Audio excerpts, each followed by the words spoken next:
Hey class, I hope you're doing great today. It's good to see you. I just wanted to touch base briefly on the roadmap that we are going to be traveling today.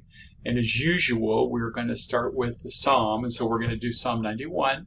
So do as you guys have been doing really good and read the Psalm and then respond on my MHS. I've enjoyed reading your responses and the challenging things that you put down, and I appreciate that. Something that encourages you, something that surprises you, where it's just like, we've talked about Jesus' upside down kingdom, but it's the same in the Psalms, maybe something you didn't expect. And after that, I'm going to have you go into John again. You're going to watch the Bible Project as the second part. We watched the other one previously, and this is the second part. So it talks about further on in John. So today, I'm going to have you, after you watch that, you're going to read John chapter 9. It's 41 verses. I know it sounds like a lot, but it is a pretty quick read. I would always remember it as John 9, born blind, because of what happens in the chapter. So I want you to read that. Just think through it. Just savor it like you would a good meal, and just see the things that God has for you, the promises that He has for you.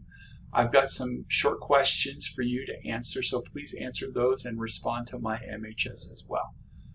With the balance of time today, I want you to, as we talked about, start looking at your project. And you guys all have picked a verse. And so I have it up here on the screen. And I just wanted to go through the project guidelines again briefly to give you some encouragement, and just hopefully this will help you to start planning it out. So it explains the assignment, 3 to 5 pages. We're going to interpret Scripture and apply it to what's happening. These things here, the major sections, we talked about all these things: the historical context, the literary context, the explanation of the passage, living out the passage, etc. These are all things that we have done in the worksheets that we did prior to this time. So this gives you some idea of what you can use in your study, in your project, to get things going and to have some of the meat of what you're going to be doing. Here's some writing guidelines. Having a thesis, so like a major thesis for the whole project. You don't really have to write a thesis for every section, but a main one that all the other sections tie into. Title it. It gives some examples. And then you have MLA formatting, so that should help you to be able to get that and understand that you guys have been doing it. It's like 750 to 1250 words. Like I said, the dates may change a little, so it's still going to be close to this time, May 11th, May 14th, etc.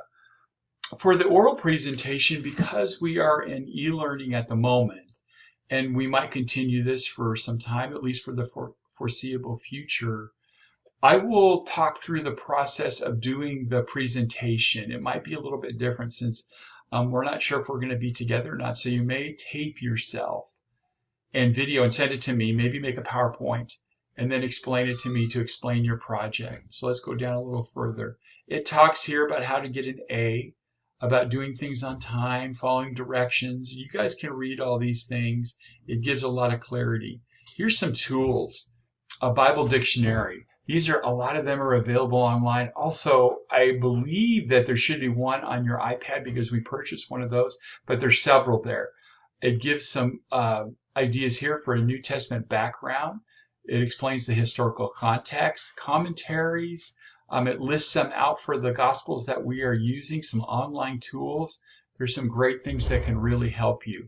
This is the part where I really wanted to make sure that you remember to see this.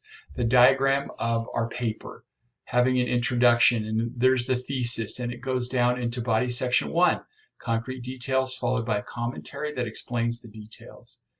And it does for body section 2, body section 3, and then there's a conclusion. The instructions go on to kind of give you a rubric on how it's going to get graded in the presentation as well. So all of those things are available to you, and I'm also ready and able to answer any questions you might have.